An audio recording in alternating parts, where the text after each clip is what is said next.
আমরা সবাইকে ছাতা, হাফ লিটার করে একটি করে বোতল, স্যালাইন, ওয়াটার এবং আমাদের পানি খাবার জন্য আমরা প্রত্যেকটি ওয়ার্ডে 3টি করে আমরা পানির ট্যাঙ্কি দিয়েছি। এছাড়াও আমাদের যে ক্যানন যেটা আছে মিস্ট, ওই মিস্ট আমরা ছড়াচ্ছি।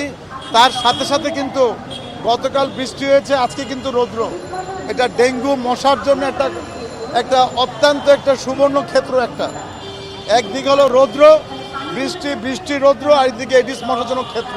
সুতরাং আমি সবাইকে অনুরোধ করব যে যার যার বাসা বাড়িতে স্বচ্ছ পানি যেখানে জমে থাকে সেখানে কিন্তু ইমিডিয়েটলি আজকের থেকে আপনাদের এলাকা পরিষ্কার করতে হবে। ইতিমধ্যে আমি আজকে একটি বাসায় 1 লক্ষ টাকা এবং আরেকটি রীতিমতো কিন্তু মামলা হয়েছে। তা আমরা চাই না কারো বাসায় মামলা করতে বা কোনো জায়গায় জেল জরিমানা করতে, কিন্তু যদি এডিস মশা যদি পাই তাহলে তো অবশ্যই আজকে কিন্তু ম্যাজিস্ট্রেট আমাকে জানিয়েছে যে আজকে 1 লক্ষ টাকা আজকে ফাইন হয়েছে। আমি অনুরোধ করব নগরবাসীকে, আপনারা সকলে এগিয়ে আসুন। সিটি কর্পোরেশন একটার পক্ষে সম্ভব না। আমি যেই বাসায় আজকে গিয়েছি সেই বাসার পাশে সুন্দর ফেন্সিংয়ের মধ্যে সাংবাদিক ভাই বোনরাও দেখেছেন ওখানে এডিস মশার জন্ম হচ্ছে। আরেকটা বাসায় গিয়েছি, তার বাড়ির ছাদের মধ্যে ভর্তি এডিস মশা। আমি মনে করি যার যার বাসা বাড়িতে অবশ্যই তাকে সেই দায়িত্বটা নিতে হবে। আপনি সব ছাদে খবর নিতে পারবেন না, এখানে মানুষ এখনো সচেতন হচ্ছে না কেন? এই সমস্যাটা আসলে কাটাবো কিভাবে? আমি কিন্তু বারবার বলছি জনগণকে সচেতন হতে হবে, জনগণকে এগিয়ে আসতে হবে।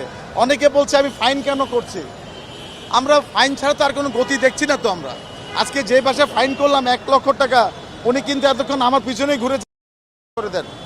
তো এখানে ক্ষমা করার তো কিছু নাই। তো আমি মনে করি আমি কিন্তু একটা ড্রোন এনেছি।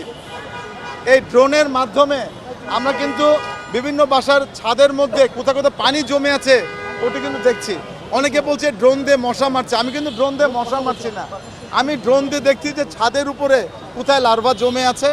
এই মুহূর্তে আমাদের গতকাল বৃষ্টি, আজকে রৌদ্র, এটি একটি ভালো ক্ষেত্র এডিস মশার জন্য। আমি অনুরোধ করব সকল নগরবাসীকে 3 দিনে 1 দিন জমা পানি ফেলে দিন, 3 দিনে 1 দিন জমা পানি ফেলে দিন। এটি ছাড়া কিন্তু আর কোনো বিকল্প নাই।